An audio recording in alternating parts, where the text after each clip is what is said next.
आदि शंकर भोजपुरिया के बैनर तले यह गीत नौजवान भाई खातिर बा।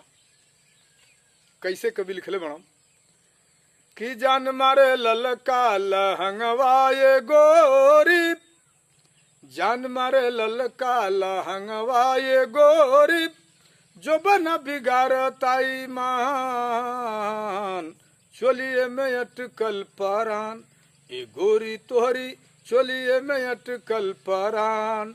लइका कहत बा फोन पर कि अचरा हटावेलू तो मन होला बाढ़ पर, अचरा हटावेलू तो मन होला बाढ़ पर, हो जालू यारे तो ताकी चढ़ के डाढ़ पर, अनयाफ होता दिमगवा ये गोरी, अनयाफ होता दिमगवा ये गोरी, जो बना बिगाड़ताई मान, चोलिए में अटकल परान, ए रनिया तोहरी चोलिए में अटकल परान।